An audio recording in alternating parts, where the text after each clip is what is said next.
In this video, we will see how to upload multiple documents to the OpenKM repository. For this example, we have created a folder. We can see that it is empty.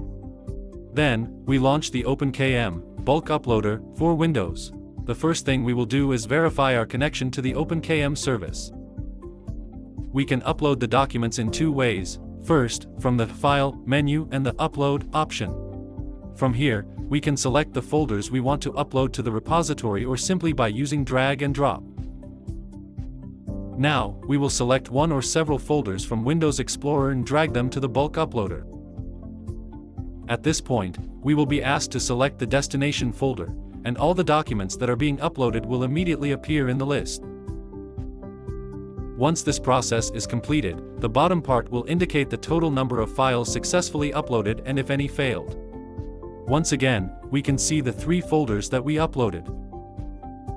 If we return to the OpenKM application and refresh it, we will see the same folders.